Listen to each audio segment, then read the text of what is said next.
en nuestros días, si nosotros somos bien examinadores de la realidad, nos damos cuenta que, como decía alguien muy conocido, el mundo está literalmente podrido, ¿cierto? Es verdad, uno se da cuenta y uno dice...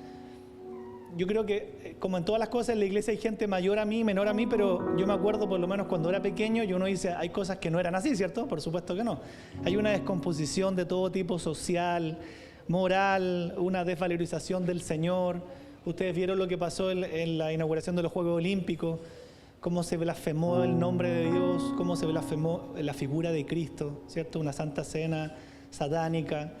Pero bueno, como dice la palabra de Dios, uno mira con tristeza eso, pero tenemos que tener bien claro la promesa que dice la Biblia: las puertas del Hades nunca van a prevalecer sobre la iglesia del Señor. Pero fue muy feo, ¿no? Muy horrible. Por eso que gloria a Dios que muchos atletas se han dado cuenta que han ganado. Algunos han glorificado al Señor, ¿no? No sabemos si son cristianos, pero por lo menos han glorificado al Señor. Entre ellos, Novak Djokovic. Le dio la gloria al Señor cuando ganó su medalla de tenis. Tenía aquí una cruz y él por lo menos dijo... Él se declara de cristiano ortodoxo y él dijo: le doy gracias a Dios por su misericordia de permitirme ganar. Cuando el mundo se burla, Dios permite que se levanten hombres y mujeres que en toda debilidad le den gloria y honra a su nombre. ¿Y por qué les recuerdo esto del COVID? Porque muchos piensan que el COVID afectó a la iglesia de Cristo. Si lo miramos en términos bien humanos, uno dice: hasta hoy no hemos logrado volver a la iglesia producto del COVID. Y es verdad, ¿cierto? Es verdad. Lamentablemente uno dice, no hemos vuelto. Y en ni una parte, así como antes, ¿no? Que este salón estaba lleno siempre los sábados de los tiempos, no había hasta atrás. Está bien, pero si nosotros nos podemos mirar bíblicamente y pensamos realmente que Dios es soberano, Dios nunca va a hacer algo o permitir algo que dañe a su iglesia. Por tanto, esa es una conclusión humana. Pero si nosotros sacamos una conclusión bíblica, podemos entender que el COVID Dios lo permitió, o Dios aún lo orquestó, como pasó con José, para que la iglesia evidenciara realmente qué es. Y creo que eso tiene más sentido bíblico. Le podemos echar la culpa al COVID, que hay gente que todavía no quiere venir, pero más bien Dios permitió el COVID para ver realmente el corazón de su iglesia, para realmente ver el corazón de cada uno, de si realmente éramos de Él o no éramos de Él, o realmente íbamos a tener el compromiso tanto en la pandemia como después de ella. Creo que tiene mucho más sentido bíblico, ¿no? Y algo que quiero compartirles, ustedes conocen, hay un teólogo muy famoso de este siglo, lo pueden leer con toda libertad, se llama R.C. Sproul.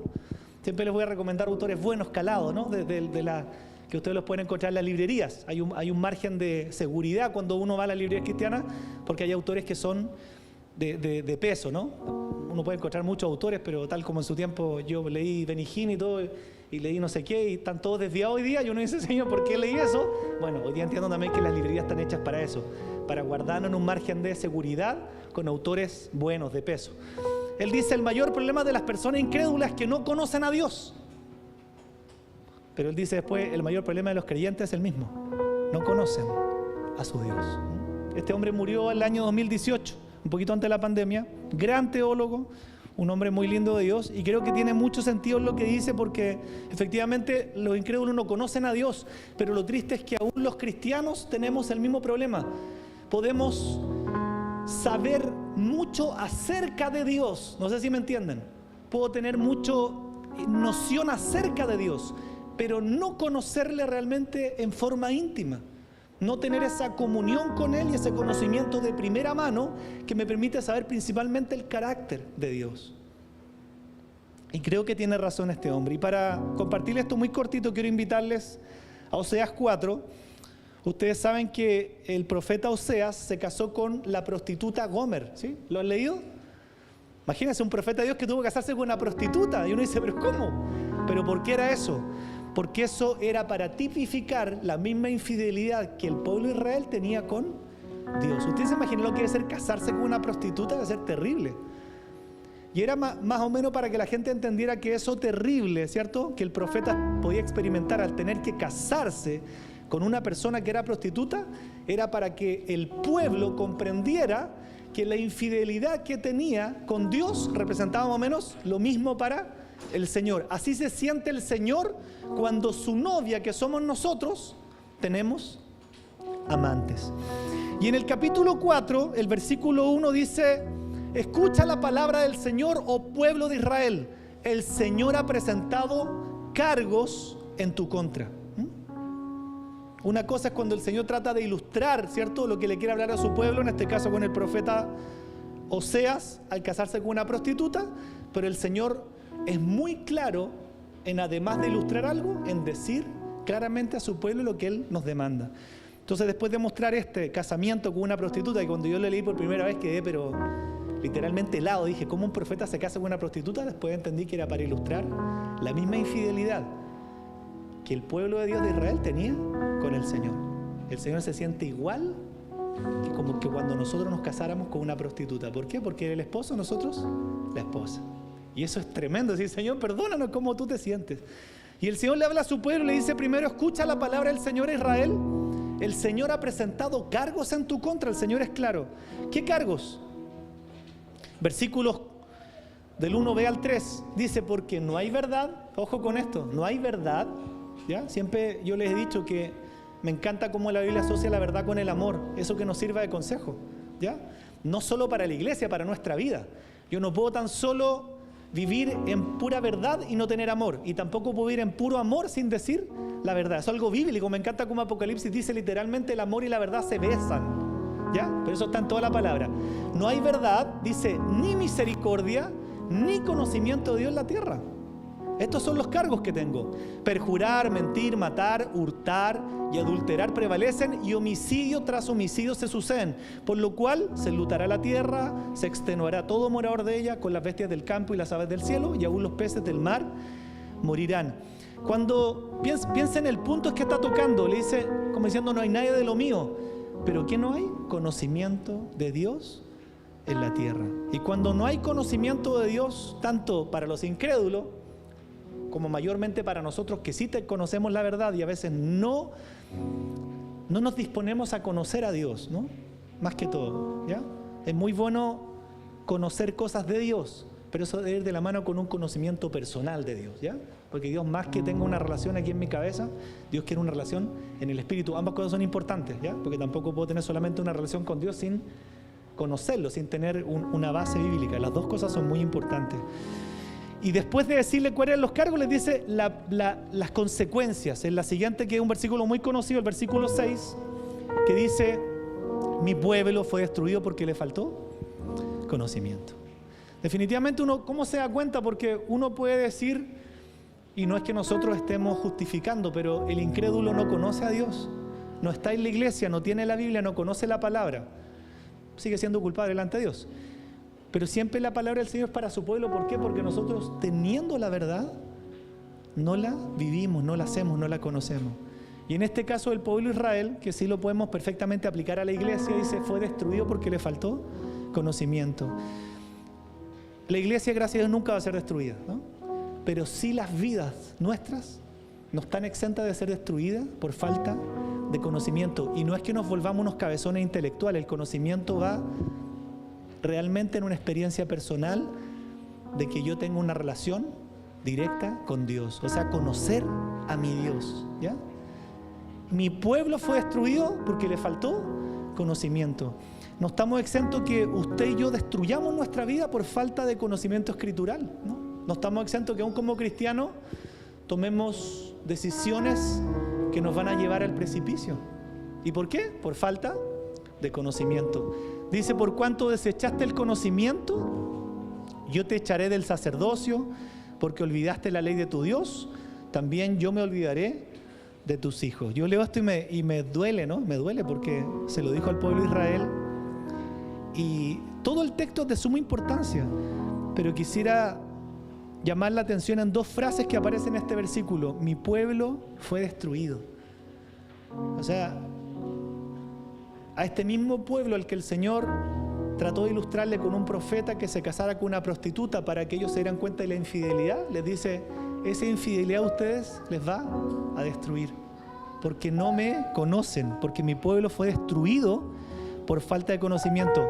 Y la última parte también es dolorosa, porque uno puede pensar que es solo para el sacerdote, pero Él está dando la palabra al pueblo y dice, como has olvidado la ley de tu Dios, yo también me olvidaré de tus hijos, ¿no? Para los que tenemos hijos, uno dice, oye, eso es como que duele, ¿no?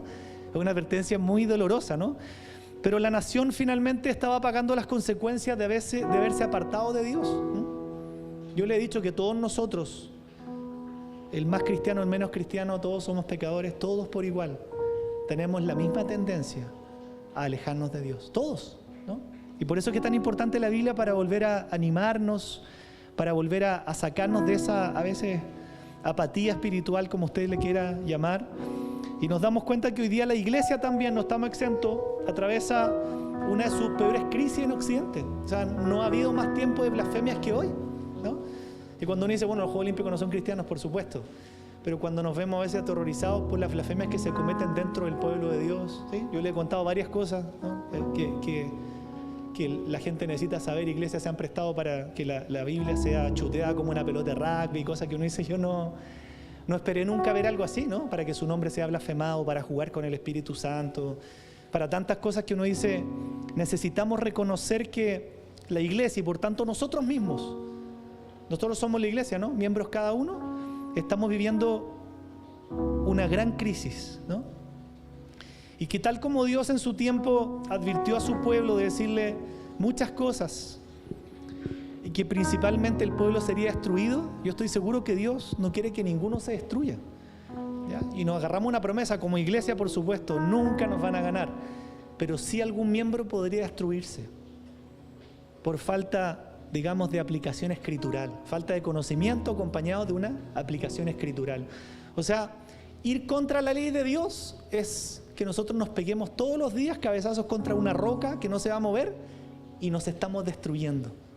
Y entonces cuando Dios tiene palabra, a veces uno dice fuerte, quiero que entendamos que Dios muchas veces habló hacia su pueblo y nos habla a nosotros porque detrás de Él hay un corazón que está lleno de amor por nosotros, lleno de misericordia, ¿no?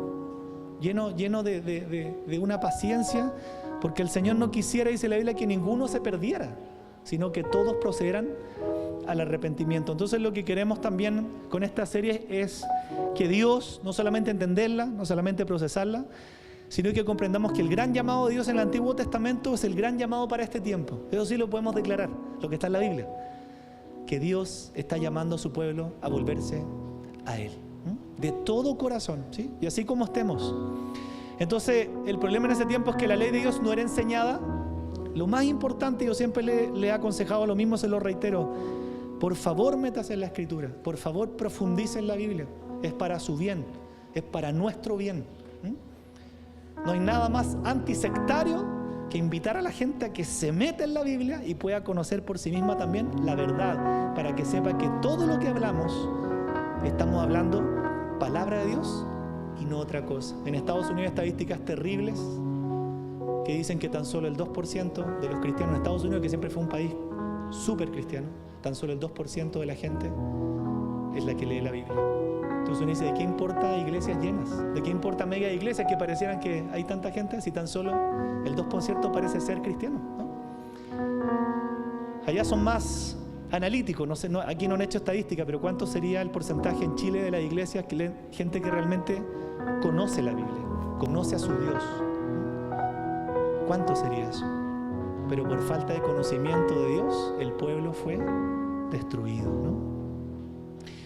El dador de la ley no era conocido, ¿no? Venir a la iglesia es súper importante y yo le agradezco a Dios, aún los que vienen hoy día, porque hacen un esfuerzo y animar siempre a que vengamos, ¿no? Pero aún venir a la iglesia no nos faculta para decir, conozco a Dios. Es tan solo una pata súper importante, así aprendí yo desde chico. ¿La mesa cuánta tiene ahí? ¿Esa mesita para que se mantenga? 3. Orar, leer la Biblia y congregarme. Son las 3 más básicas que jamás pueden fallar. Jamás pueden fallar. Orar, conocer la Escritura y congregarme. Si falla una de esas, la mesa siempre va a andar coja. Qué importante, ¿no? Las 3 patitas de la mesa. Pero tenemos que tener bien claro que nosotros realmente conocemos a Dios. Conocemos a Dios. Y eso se logra solamente conociendo la Escritura en una relación de intimidad. Para terminar, otro tremendo autor, pastor, predicador, Martin Lloyd-Jones, del siglo pasado, él dice: estoy convencido de que todos los males de la iglesia y de las naciones se deben a una desviación de la palabra de Dios. No puedo estar más de acuerdo con Sproul y más de acuerdo con Martin Lloyd-Jones, ¿no? Todos los males de la iglesia es porque se desvió la palabra, claro, porque ya no estudiamos Biblia, entonces cualquier cosa que a veces podemos escuchar, tomar, la damos por verdad, no sabiendo si eso tiene una base bíblica, y nos podemos perder nosotros. Y todos los males de las naciones, por supuesto, por lo mismo. En todo lugar donde está habiendo tremendas catástrofes, ¿no? Hemos orado harto por Venezuela, tenemos que seguir orando. Lo mismo, porque los gobernantes que Dios puso, ojo, y les va a pedir cuenta, no han considerado a Dios a la hora de tomar decisiones. ¿Qué pasa con el pueblo cuando se deja a Dios de lado? El pueblo se destruye. Y no estamos exentos, yo les dije la semana lo mismo viendo lo de Venezuela, no estamos exentos que nosotros aquí en Chile vivamos exactamente lo mismo, ¿no? Exactamente lo mismo. Hoy día en la tarde veía un video que es el riesgo de la ley de culto. Por un lado nos ayuda, pero por otro lado también están ahora un proyecto de ley para que la iglesia satánica se tome su lugar en este país, y por supuesto leerlas. Y él dice y él declara, pero da lo mismo, él declara ahí frente a la moneda y dice: porque Chile va a ser de Satán. Las puertas del Hades no prevalecerán contra la iglesia de Cristo, pero esas cosas a nosotros que se las voy a mandar deben hacernos despertar y decir: Señor, nuestro clamor como iglesia por este país, nuestro clamor para que eso se destruya, porque pese a que legalmente son libres de hacerlo, nosotros conocemos la constitución que está por arriba de la chilena y sabemos que eso va contra los seres humanos, va contra la nación, ¿no? Un gobierno que va a consagrar el país para Satán, por supuesto, un pueblo que va a ser absolutamente destruido. Pero ¿quién es la luz y la sal del mundo? Nosotros, ¿no? También concuerdo con otro hombre de Dios que dice: la gran responsable de lo que está pasando en la iglesia, y tiene razón. Digo, Señor, tiene razón, porque nosotros el Señor nos puso para hacer luz aquí, ¿cierto? Para combatir las tinieblas. Y nosotros muchas veces, en todo lugar, porque estamos en una iglesia en crisis, porque somos una iglesia que a veces dormimos, que no estamos apasionadas, que no hacemos la obra, que no llevamos la verdad, que no estamos siendo luz y sal. Entonces esta es una advertencia muy amorosa de parte de Dios, ¿no? Por más que Oseas sea un libro muy fuerte, a veces Dios nos tiene que mirar con ejemplos fuertes para que nosotros entendamos lo que se provoca en su corazón respecto de nuestra infidelidad. ¿Cómo le debe doler al corazón de Dios saber que nosotros muchas veces en el aspecto espiritual nos casamos con prostitutas o tenemos amantes? Yo pienso que a Dios le duele, así que necesitamos volvernos a Dios. ¿Ya? ¿Oramos, amada iglesia? Padre, muchas gracias por este llamado que tú nos haces, Señor, que vamos a examinar a la luz de toda tu palabra, cuánto tú, Señor, trabajaste, anhelaste, llamaste, invocaste al pueblo a volverse a ti. Y estoy seguro que todo lo que tú permites, porque eres bueno, Señor, todo lo que tú permites en las naciones, todo lo que tú permites en las iglesias, todo lo que permites en los creyentes, a veces cosas dolorosas, es porque tú nos estás llamando con un megáfono gigante lleno de amor para decirnos: vuélvanse a mí. Señor, porque separados de ti nada podemos hacer, porque separados de ti no hay salvación, porque separados de ti no hay vida, porque como tú le dijiste al pueblo de Israel: separados de mí o sin mi conocimiento, sin conocerme es lo mismo. Tu vida, el pueblo va a ser destruido. Y pienso que estamos quizás en una de las mayores crisis en la historia de la humanidad. Hay gente que dice que siempre ha sido igual, pero uno tiene su propia visión de la vida también. Uno fue chico y uno dice: no, hay cosas que no son iguales, hay cosas que son distintas. Señor, más bien tu palabra es la que tiene siempre la razón. Dice que en los últimos tiempos, de los cuales somos parte, las cosas se iban a aumentar, el amor se iba a enfriar, y vemos eso, Señor. Vemos, Señor, en todos los países lenguajes de guerra, de poder, de odio, resentimiento, de matanza. Que aún tu palabra dice que el amor de los familiares se iba, Señor, a enfriar, pero los que realmente son tuyos va a ser todo al revés. Se van a volver el amor del Padre los hijos los padres, pero eso pasa en los creyentes. En el resto de la gente se iba a disolver, a enfriar el amor fraternal, Señor. Y eso es lo que estamos viendo, Señor: destrucciones en los hogares, en las familias, en muchas cosas. Que este llamado tú por tu precioso Espíritu Santo, Señor, lo hagas oír con eco en todos los que tú tienes, Señor, para llamar en este tiempo, porque tú llamas tú llamas en tu palabra, tú llamas hoy. Y yo te pido que tu iglesia atienda el llamado, pero también los que están afuera, Señor, atiendan el llamado, pero como dice tu palabra, ¿cómo irán si ninguno de nosotros les predica? Perdónanos, Señor, porque hemos callado nuestros labios sabiendo que gente afuera está muriendo. Señor, esa misma estadística que yo leía dice que en Estados Unidos 3.500 personas al día dejan los caminos de Dios. 3.500 personas, claro, un país grande, pero 3.500 almas todos los días dejan los caminos de Dios. Señor, porque tú nos quieres salvar, porque tú nos quieres dar vida eterna. No hay algo más importante en la vida que la salvación eterna que es en Cristo Jesús. Aún gracias por este tiempo, aún gracias por los que están aquí, gracias por los que no pudieron venir, muchas gracias, Señor, somos una familia. Pero llévanos a atender tu llamado todos los días. Te alabamos y te bendecimos en esta noche.